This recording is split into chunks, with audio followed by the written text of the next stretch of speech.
and call our team to order. Rex, if we could please.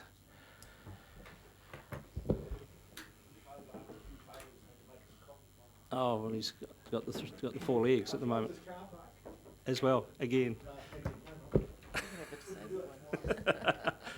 Okay, could Councillor Hewitt take us through the prayer, please?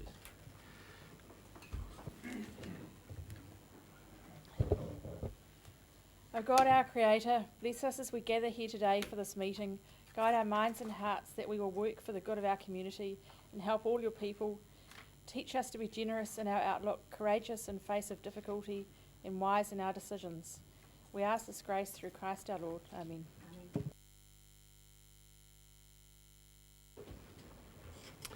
So I call for apologies for the meeting, and it would appear we have a full muster. Mr Mohi and Councillor Barker are out there, so there's no apologies. I have a couple of notices, or one in particular, which I'm quite proud to introduce Ian McDonald and the Civil Defence team to talk a bit about this trophy that has been just picked up. Good morning, councillors. Just introduce Jay Sutherland. Jay is a new staff member, but before she became a staff member, she was actually working on the project that the award relates to. Jay's our Community Resilience Advisor. It's a new position that we created as part of the changes that we made that you were involved in as part of the LTP. And Jay's going to be working on with the TLAs in terms of developing community response plans around civil defence, working in the public education area, and also in our resilience strategy, and working with other partners who work in that resilience area outside of councils, like police, fire, etc., in terms of building our community resilience. The award that we got, the project that we did, one of the areas where we wanted to focus on was early childhood, young people, and also Maori, and we had a project which we put together, and we got some national funding for it, which was to develop some bilingual resources that can be used at early childhood, and particularly focusing on Te Kia Reo. And the one that we developed first up was called Ramoko's Walk, and it's based around a legend, a Maori legend, and around how earthquakes happen. And so that was our vehicle for actually giving the message, the drop, cover, hold message in particular, and what to do for a local source earthquake, which creates a local source tsunami.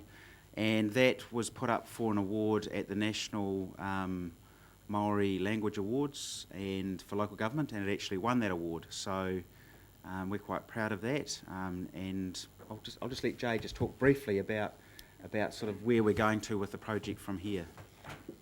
So it was a collaborative project, so there was Civil Defence, Te Reo, Tari and Flaxmere, Te Pena Kōkiri and Hastings, the Ministry of Education in Napier, and Te Aranga Waka at EIT. So they all gave a staff member and the resources. It's a beautiful book. It's all Kahanunu Reo and Kahanunu based, and the artist was from Kahanunu, Dina Hale. It's got beautiful illustrations of what can happen after an earthquake. And we also created whānau sheets. So this is a child-friendly all-in-te-reo activity sheet for kohanga reo and kura to send home to their children. And we've also got an English version, and all of the key words have got the equivalent Māori word interspersed in it as well. So that was kind of the project that everyone's keen to carry on with. And we're waiting to hear about funding to do 2 further books. So we're looking at doing a book on storms and floods, and one on volcanoes and volcanic ash. And so that same group of people, the writers come from EIT and from the iwi. They're keen to carry on and just have the support of all those other agencies to make it a national project. The funding is to print 4,500 books and give them to all of the early childhood services in New Zealand and all of the public libraries. So. Fantastic. And the trophy, that's ours to keep, is it, or yes. Locally carved? Yeah, it was carved by at EIT, and I understand it's the New Zealand Falcon, I think. I won't call it an eagle, but yeah. Well done. If you could just good news story to start the meeting and end the year. That's great. Thank you. Oh, well, I think we're going to send you a link to the YouTube. We also did a YouTube video of it as well, but we can leave that here. I can leave this here, and there's about 140 left, I think. So and it's a public resource, no charge. So it's something that can be reprinted and given out from Civil Defence. So.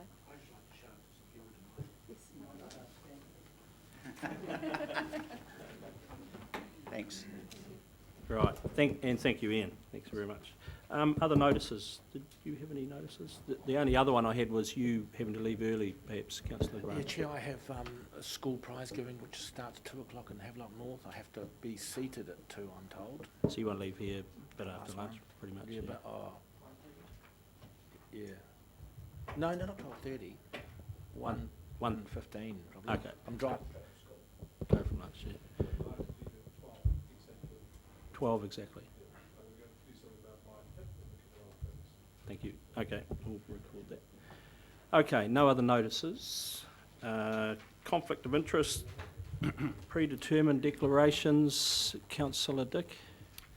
Yes, Mr. Chairman, unfortunately I will have to declare an interest in the minutes of the last meeting and any discussion and matters arising that may arise from item 7, affixing of common seal, and I'll briefly explain why.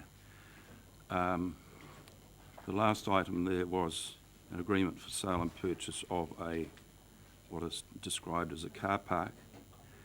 I didn't realise the implications at the time, but I did very shortly thereafter. The reality is that lot is actually and has been operating as a service lane since the Marewa shops were built in the 1950s, and the consequence of a sale into private hands will be that access and egress and goods loading and other matters will be denied to 8 to 10 businesses and properties, of which my son is one. Thank you. No other conflicts?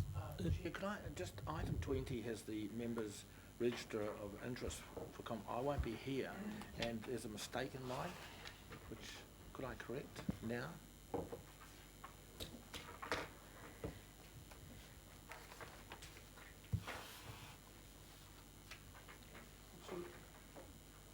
Surely that is a matter for Councillor Graham to write to the Chief Executive and simply correct, because it is your register of interests, no one else's.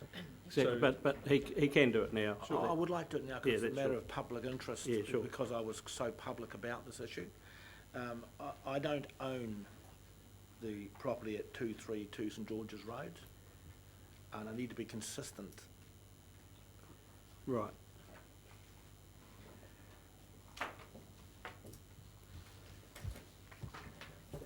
Okay, so we'll note that. And, yeah, we'll discuss it.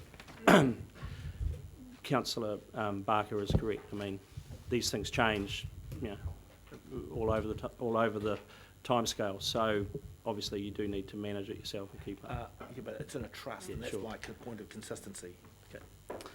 Okay, I'll leave the minutes. We'll go straight to Hawke's Bay Tourism. They're on it now. So, guys, if you could grab a seat. Morning, Morena, welcome. And your voice has returned since cheering the Rugby World Cup, Mr. Hickman. Just. I am prepared to give a full summary of that if anybody's interested, but I've found that most people are running away from me when I mention it now. Kia ora tātou, nau rata mihi, kia hu, mai nei, tēnā koutou, tēnā koutou katoa. Good morning, councillors. Thanks very much for the opportunity of presenting to you again, and also compliments of the season from Hawke's Bay Tourism. The industry at the moment is going through what will undoubtedly be the record year of all time for visitors to our country. And I think in much of the country we're starting to see the pressures and tensions that go with that. Much of it is good, but it's encouraging to see that New Zealand is starting to become a very attractive destination from a number of different regions. In fact, I was reflecting on the fact that we are now at 3 million international visitors a year. When I first started at Tourism New Zealand, we're exactly half that. So in 15 years, we've doubled the number of international tourists coming to our country, and there's nothing to suggest that that's not going to continue. So if we look forward to 2030, we could well have over 6 million visitors a year to New Zealand. And I think those are the statistics and those are the issues that we've talked about here, and that the visitor economy is an incredibly important one, and we want to make sure that Hawke's Bay as a region is a full participant in that. Interestingly enough, Annie's going to present some figures today on spend, and it shows that Hawke's Bay region is ranked 6th in New Zealand for its visitor economy. So the areas that are ahead of us are obviously Auckland, Waikato, Wellington, Christchurch and Queenstown. But then when it comes to that next level of regions, Hawke's Bay sits in 6th place. So the visitor economy is a major part of the environment here. And what we're starting to see within our industry now here is growth. And that growth is showing some resilience. We're seeing interest. Obviously, you've got new hotels coming into the area, like the one in Havelock North, and also interest elsewhere. So we're starting to see a response to, I think, a confidence that the visitor economy in this region is actually going to continue to grow. And as you know, our whole presentation here is that we want to make sure that we stay part of that. And we feel that that's starting to happen in a very positive way. So from that point of view, it's a good news situation to end this year, and I think we can look forward to a very positive 2016. The other thing I just want to cover briefly before Annie gives her presentation is we have, with the assistance of Mike, and kia ora Mike, thank you for your help on this, who's been working with us at a board level as a member of our board to work through the process of finding someone who will represent Maori on the Hawke's Bay Tourism Board. We're looking at a certain criteria that we plan to put out early in the new year, so people who are interested can give that some consideration. We do have to work through a few issues about expectations. We are not a funding agency. We're not going to go out there and supply funding. We're not a funding source for those people who may want to get a tourism venture off the ground, but we are a source of information and assistance to any organisation that wants to get off the ground. And we do believe that by having someone who can represent iwi particularly, that they would identify those people we could provide more assistance to. The other thing is that there's two parts to this. One is how we tap into the potential that exists within Māori tourism product. And the other is how we actually apply the lens of a more Indigenous culture perspective to tourism generally. And I could only say it's like putting the ahuriri in Napier. And it's starting to look back at the entire industry and say there are probably some things that we can do there that we haven't addressed up until now. And that's one of the other key opportunities. So we're going to be working on that in the new year.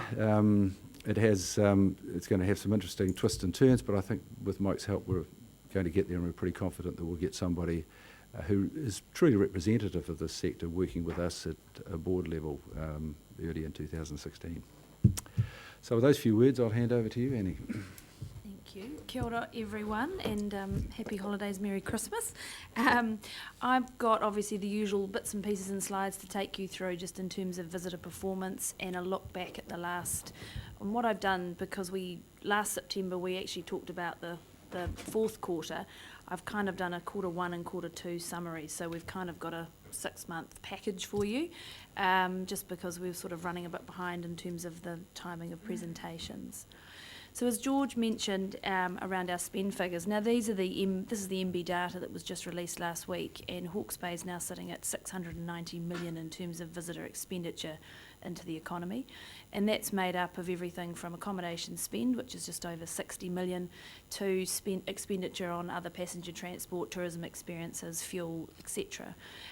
It's an extra 140 million on the previous year, and it does seem rather a lot. And all I would say is that there is quite a lot of recalculation that goes on from year to year, so it's quite hard to actually compare it to the previous year. But obviously everything and every other region is also experiencing growth. So there's been a huge shift in visitor spend across the country, which I think is brilliant. But I think the key thing is we're the 6th largest spending market in the country, which we're pretty delighted about, which is ahead of big tourism markets like Rotorua. So it shows how important tourism actually really is in this in our region. From a visitor nights point of view, we're up 5% year in September, and that's a combination of the commercial cam stats as well as the private household monitor. And we have hit the 1 million commercial guest nights, which is our hotels, motels, backpackers and holiday parks. So they've had a great run, and actually the October figures just came in after I'd sent this in, and commercial accommodations up 8% year in. So, you know, they are all having a pretty good year. And it equates to about 186,000 extra nights spent in the region. I should say, and actually I'll get on to, this is just a summary of where things are at, and you can just see how things have been trending. So certainly we're moving in the right direction. This is the commercial stats and private household stay. September as a month was slightly down. We had the All Black test last September, which saw a huge boost in numbers into Hawke's Bay. And obviously we dropped it back a little, but we were ahead of 2013. So that's the reason why September was fractionally down on last year. But overall, every month, we're seeing a really, really good rate of growth. What I did want to just share with you, this is the Curious data. So we mentioned this a wee while ago, which is the new project we're working on around cell phone data, totally anonymous.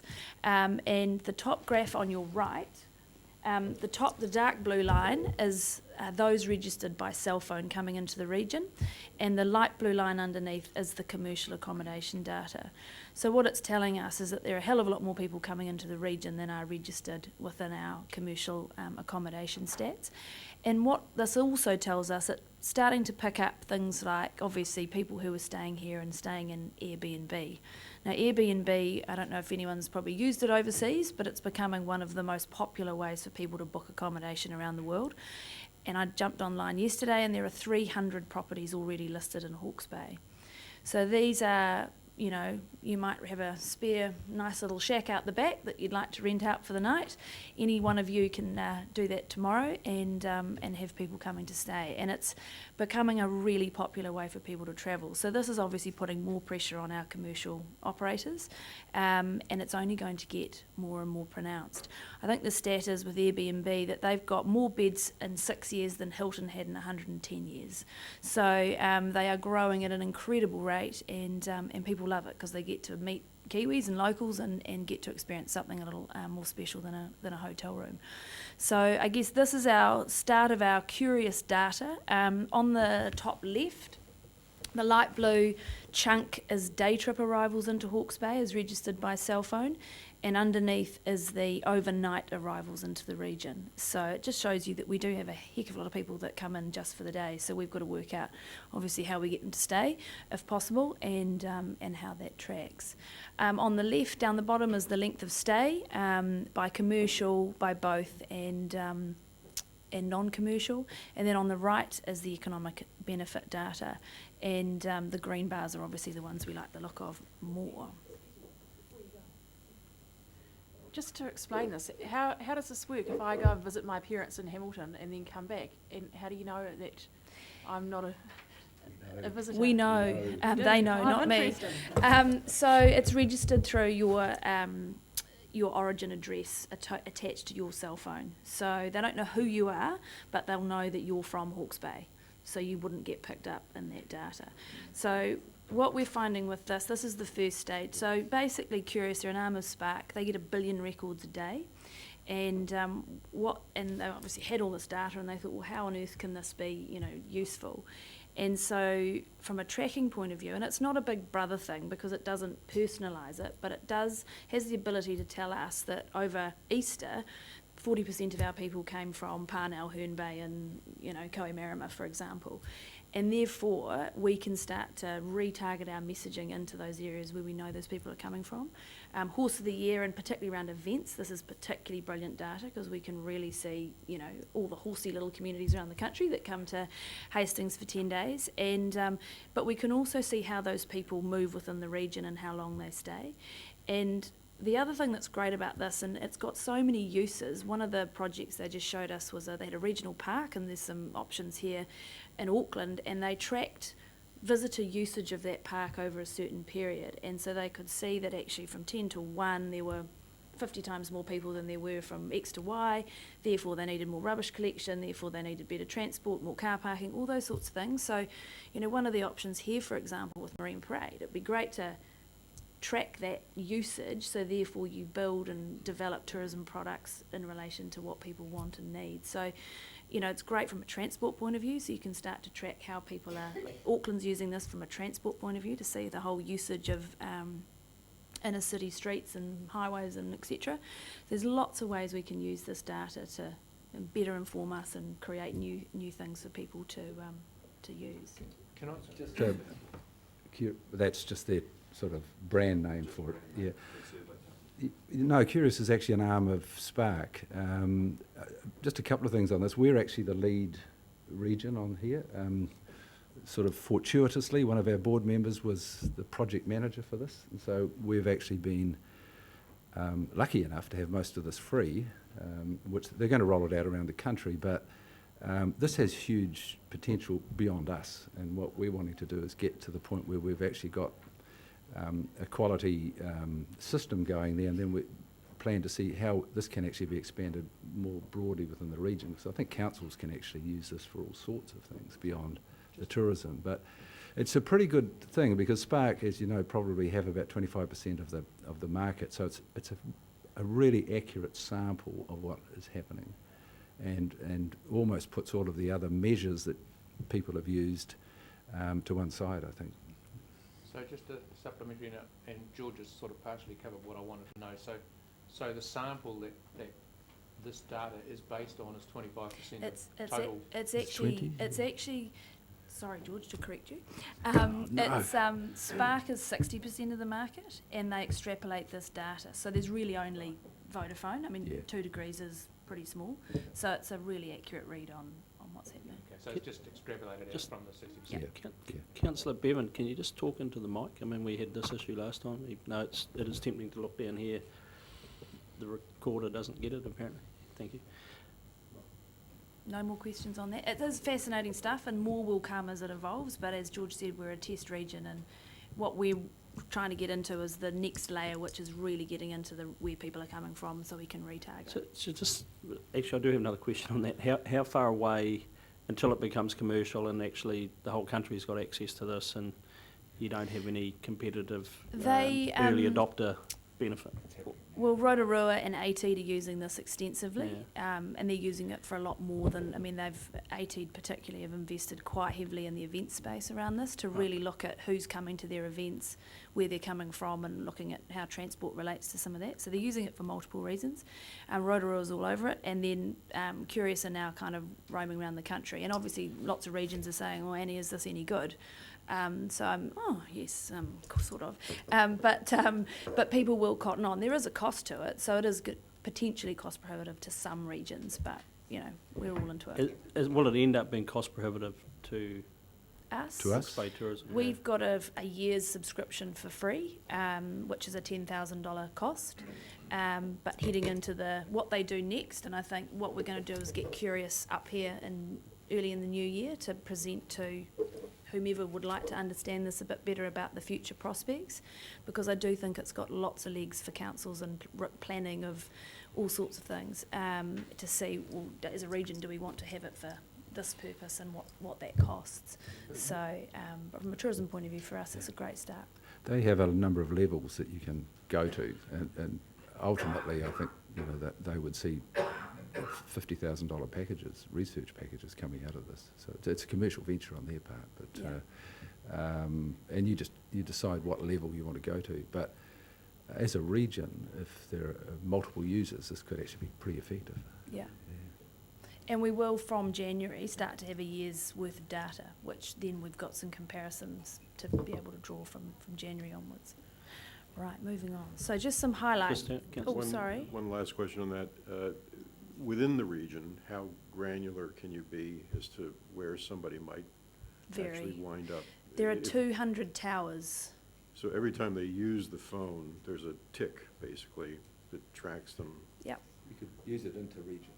So if I came into town and went to FOC event, if I used my phone, you would know it. If I didn't use my phone, you wouldn't necessarily be able to.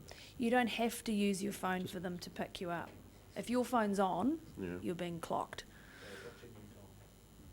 Yeah, but do you, It works on where the locationally, phone how- registers. Oh, there's 200 towers It would around the associate it region. to a tower. Yeah, so the closest tower to wherever you are. So with Horse of the Year, there's a tower at Taumoana, and it just picks up all of that traffic. Horse of the Year's an incredible blip. Yeah. And it does, the other nice thing is it picks up international. So we looked at Art Deco Weekend, and intuitively, and Sally's done some, her research told her that there were about an additional 68,000 guest nights spent in region. And so we tested that with this, and actually it pretty much looks like that's roughly what the nights spent in region were. So it's looking pretty accurate, which is great. So just in terms of the seasonal campaign, so we've been rocking along with this since July, and it's all going well. What we're trying to do is really, from a print point of view, look at Hawke's Bay in a big, bold perspective. So Cure in October ran, Please Join Us for Summer, like no one else does summer. And this got us some great coverage. We were also in Dish, Taste and NZ Wine magazine as well. We got our billboards up, and I don't know if anyone driving into Wellington Airport, but this was on for a month on Wellington at Miramar Golf Club. Great spot, and we've also had one in Auckland for a month, and we'll repeat those again, not necessarily in those locations, but in I think February for a whole month as well. So that'll be about sort of probably a cycling image, talking about coming to hit the trails, which will be good. All of our content online is related to whichever season we're in. So we've had obviously Welcome to Spring and obviously Welcome to Summer. Sorry, that probably looks a bit dry for some farmers, but it's a pretty cool shot. Collateral-wise, we're, again, our visitor guide for 2016 is out, and we have got a cycle image on the front, which I think is testament to the fact that now cycling is an absolutely must-do experience while you're in Hawke's Bay. The art guide's just out, and we've got a new Hawke's Bay Trails map, which includes the CHB trails, which I'm very pleased to say have now been accepted into the National Cycling Network. So they'll now be part of the Ngā Herenga, which is the national network, which is fantastic. And that obviously we hope for a link from Havelock to CHB, which will be fantastic. So that trails map is all just trails. There's no ads, it's all about our cycle trails, and so we're delighted with that piece, and that was contributed to by all the councils to get that off the ground. In terms of media and PR, we've had a very busy run this last 6 months. We've had 39 international media and 6 domestic. Many of them were here for Fork. We had a big press contingent out of Tourism New Zealand, and already we've had articles published in the Globe and Mail in Canada and in Australia, so we're delighted with that. The audience reach looks ridiculously large at 180 million, but that's when you add in Chinese websites and all sorts of things. They do kind of inflate the numbers, but the reach is huge for some of the titles that we've hosted. And if this works, this is just some of the articles that have popped up this year. This is a French publication talking about Cape kidnappers. This is our fabulous friends at Jetstar, and I'll talk about them in a bit, but this month, if you've flown Jetstar yet, they've got a fabulous article about Hawke's Bay and Art Deco. And then the Woman's Weekly ran a fabulous piece about Fork and other bits and pieces. And actually, I don't know if anyone saw the Herald on Monday, but there was a magnificent 5-page spread on Fork written by Ray McVinney, so that was pretty good. Our trade activity, so we've had quite a big year in trade, and you can see me in action down the bottom, but we've had about 76 travel agents and product managers through the region, helped along by, there were 400 Australian travel agents in the country for an All-Stars for Mill. We had a large group coming through here to look at the region, and we had about just under 50 agents from Europe who came through with one of our big sellers out of Auckland, and they've absolutely loved what they've seen. A number from China, Korea, etc. We hosted our tourism awards, and that was in September, and many of you got along to those, and that was a night to celebrate the industry, and Niman and Sons came out well on top in terms of the supreme winner and attraction operator. Great little B&B on the hill. Cobden came in as accommodation winner, and Kennedy Park won the People's Choice, and the Small Business Award was won by the Hawke's Bay Express. So a nice kind of cross-section of businesses involved, and a great night to celebrate the industry. We have taken part in 2 fairly large missions, one to China and one to the US. Me down the bottom is in the US, and then on the right, Air New Zealand, it was all around Air New Zealand's launch of their Houston, Auckland service, which launched yesterday.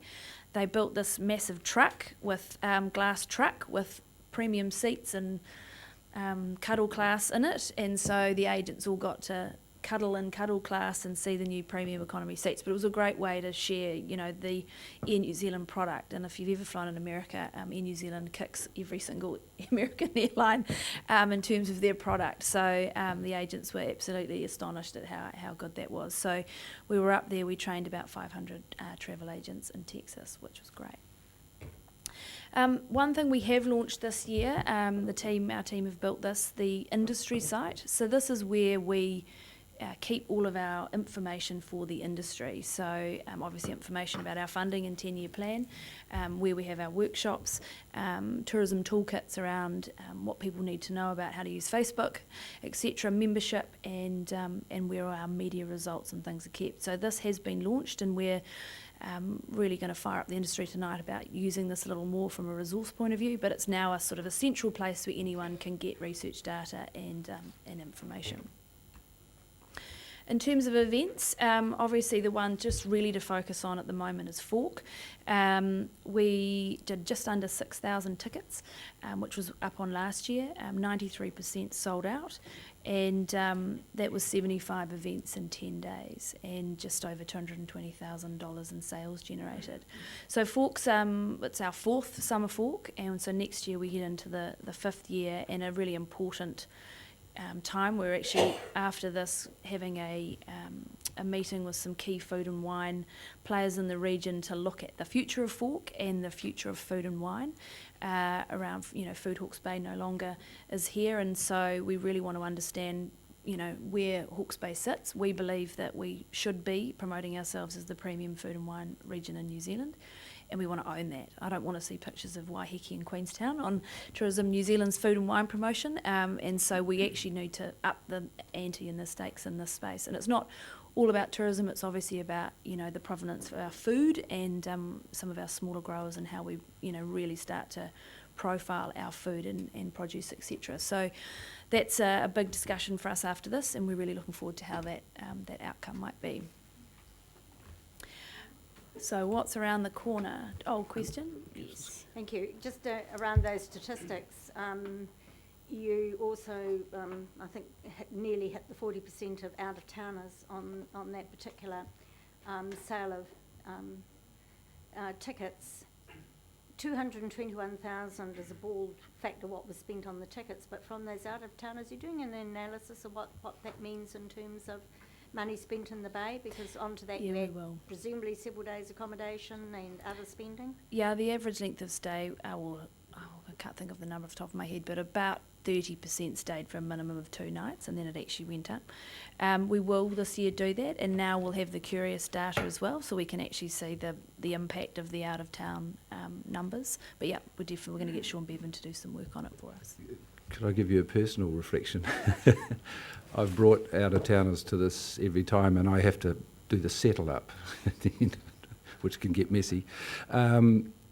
They would spend 3 times as much money on other things than the tickets. Once they get into the swing of it, it's pretty good. But I'd say 3 times would be the ongoing spend, yeah. In fact, I always send the bills in early. Yeah, so the spend will be high because it's, people are spending well. We had one couple who've come every year, and they did 9 events this year from Wellington. They come for 10 days. So, and there's a lot of people who are starting to do more of that, which is what we're really keen on. So what's around the corner? George mentioned we believe it will be our biggest tourism summer season ever.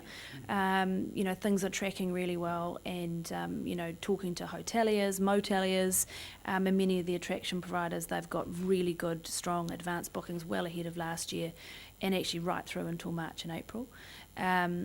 We are working with Jetstar, so obviously they have launched now, and passenger numbers through the airport, even before I think Jetstar started, were up about 17%. So, you know, that is going to be a huge bonus for us. And, you know, they're committed to the region. And my flight, flew up last week, about 85% full both ways.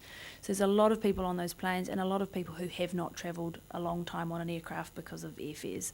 So we are seeing kind of a new market emerge, which is fantastic, and a lot of business people locally who can now fly tomorrow because it's not $550. So really important. The One Visitor website project is ongoing. We are going to launch before Christmas a sort of a new site, which is a bit of a sticking plaster. So we've done some work on just making that fully mobile. If your website's not mobile these days, you may as well not even have one, with 50% of people transacting and booking rooms on mobile devices now. So it's really important that we get that right. So this is kind of stage 1, and stage 2 is the full build, which will happen early next year.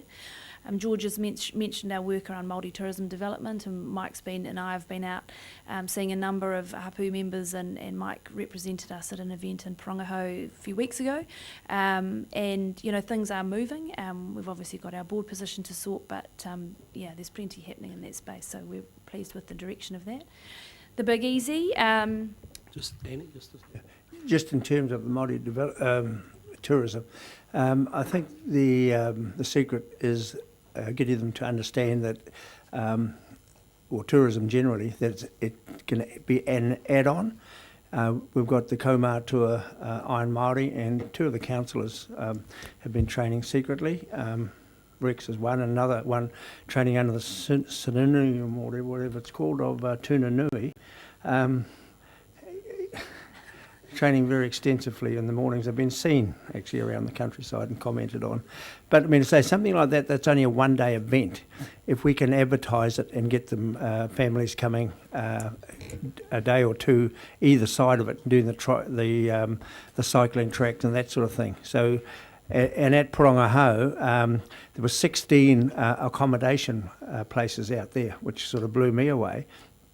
But what do they do after they've booked in, type of thing? So they need to, you know, to work out some other events so you fill in the day and the time and keep the people in the district.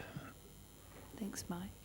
The Big Easy is March 25 and 6, so we have the Little Easy in Central Hawke's Bay on Good Friday, and then the Big Easy on Saturday, Church Road to Blackbarn. Tickets are on sale now, so we've done a Christmas launch for families, and we're hoping to get up to 2,000 for the Big Easy this Easter. And then on the list down the bottom is the Hawke's Bay Marathon, which clearly many of you, Rex and Rick, will be signing up for, if you're Iron Maori men. There is a half and there's a 10K, so anyone can do it.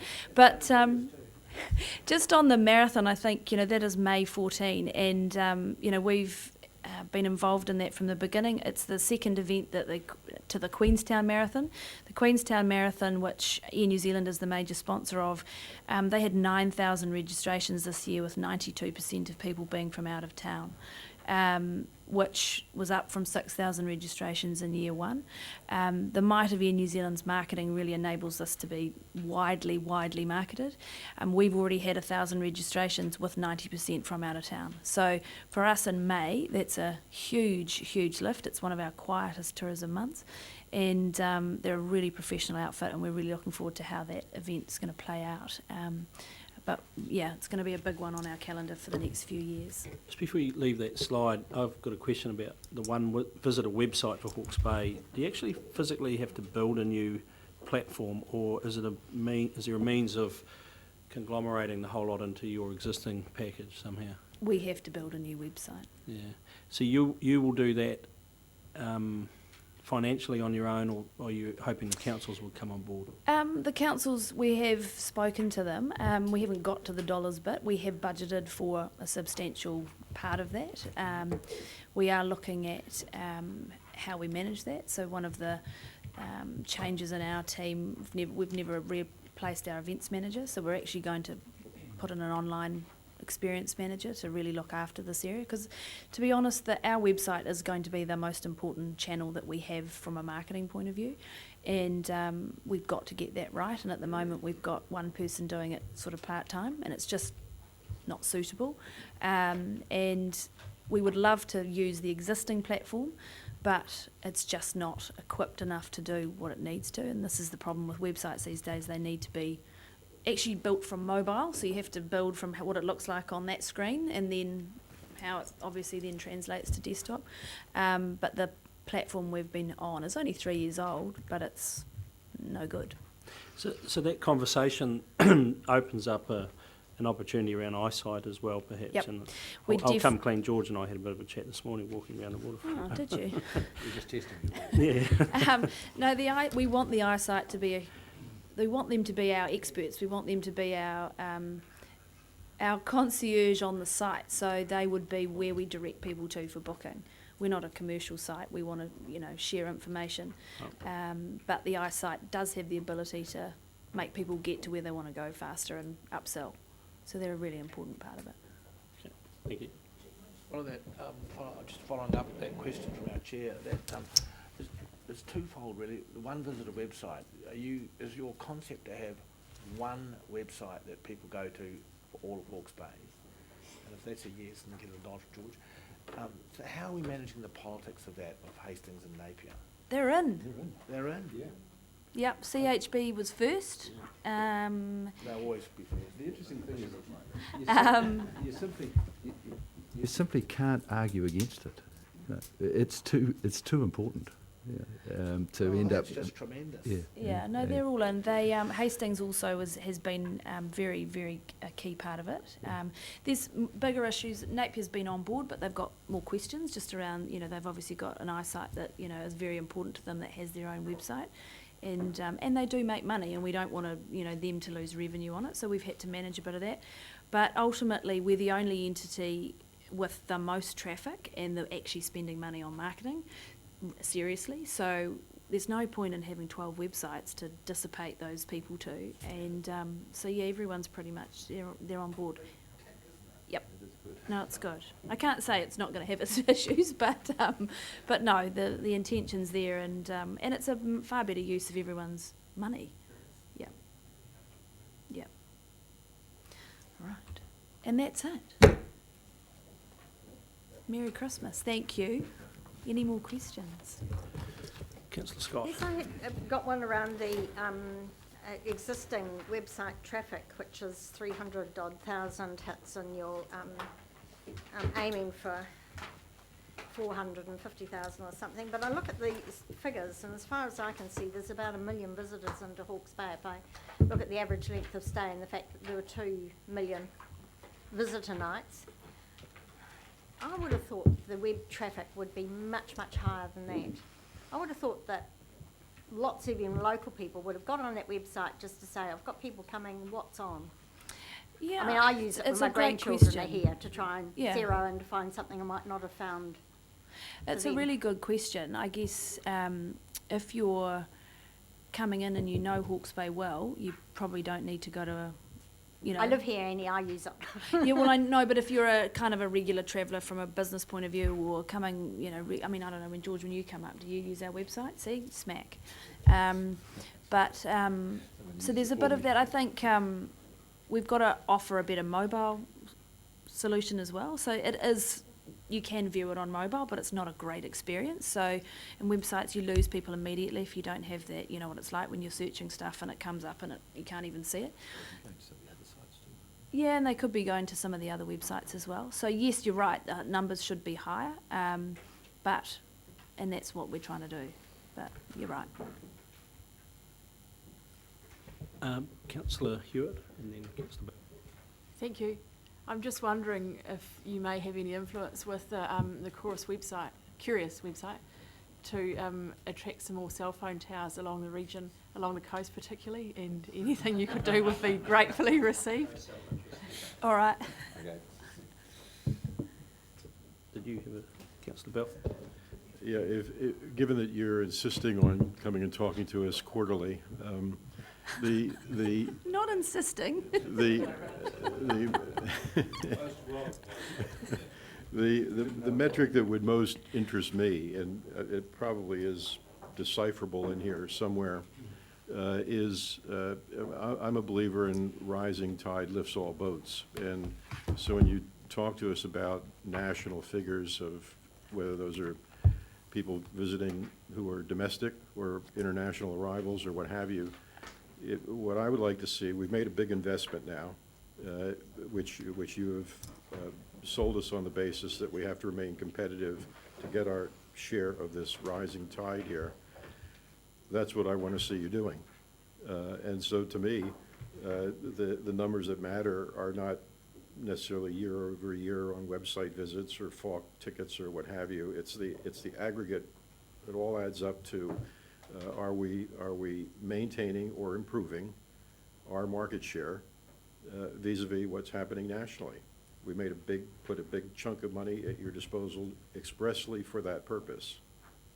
And it seems to me that is the key set of metrics, whether it's visitor nights, spend, however you choose to come at it, that's really what, at the end of the day, you need to be measured against. Would you disagree with that? No, I mean, I think it's a good measure. It's just I just don't quite know how we're going to get you that figure. I'd like to get that figure, just based on how people, I think the Curious data gives us a much better read on the overall, the numbers that are coming into Hawke's Bay, and we can compare those going forward now against other regions. So I think we have better information to be able to try and access that data, and we can certainly try and do that. But yeah, you're right, the market share gain is key, it's critical. It's also a little bit, we've got a domestic market and we've got an international market. So there's not a lot of influence we can have on international, in that we spend a very small portion of our budget on doing that work, and we rely on others to do that for us.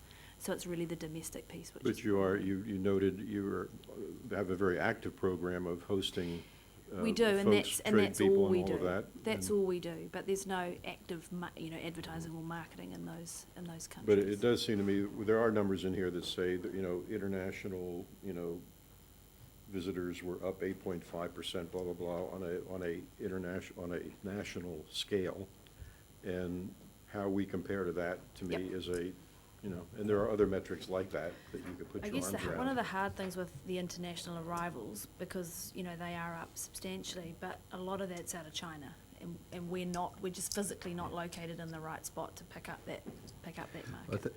But to answer your question, we can show growth in other regions and growth in the Hawke's Bay region and compare those, which I think gets to the question you're asking. And what we've maintained all along is we want to ensure that we don't slip behind what's happening elsewhere in the country. So I think those sorts of things can easily be determined from the whether you use the commercial accommodation monitor, which is not a very good one for this region, or we start to use the Curious spend data, which is probably going to be a bit more accurate in future. And that's part of the problem, is that historically the industry's used any measure it could find to judge whether or not it's working, and it's usually been quite a small portion of the overall visitor industry. And I think with Curious we're actually getting to the point where we've got a substantial database which actually will give you those sorts of things here. And I can ask Curious, they can build, technically, they can do anything, so we could ask them to build a market share measure within their algorithm. So that could possibly be something that Chair, we're 1% in front of Queenstown.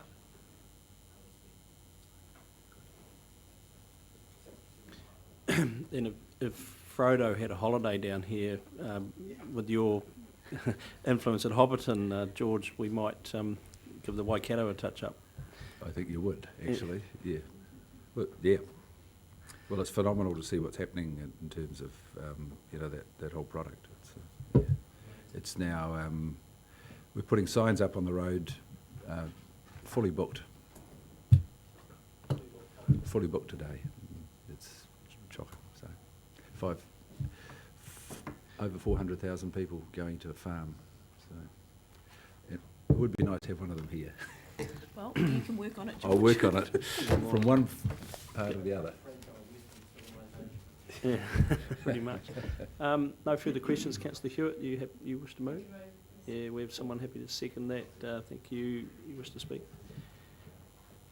Thank you, George and Annie. Very cute fork. It's yes. always a pleasure having you along here, and I'd just like to wish you both a very happy Christmas and happy holidays. Thanks. Thank you. Yeah, And I'd just Merry like to endorse that. I like to have you along quarterly, so that's good. I think, as we pointed out before, this industry is just on a huge rise, and as I said before, shows how fragile we are when people are clamouring to go to Hobbitville, but that's just the way life is at the moment. So my kitchen with my kids is the same. So we just got to climb on the bandwagon and take as much of this tourism. Of interest, I met that young Chinese couple yesterday. They came to my house to visit me. I think they were just blown away. They're the biggest bloggers, Chinese bloggers in New Zealand by far. They're bigger than New Zealand tourism and someone else combined. And they just thought Hawke's Bay was stunning. I think that's the sort of thing that will lead to future Chinese tourists. We're talking about middle class and high-end people coming. So I think we're on a roll on tourism. Thanks. Thank you. Other speakers wish to sum up? Put the motion, then all those in favour, please say aye. Contrary, no. Carried. Thank you very much, Thank you. and might see you later in the day.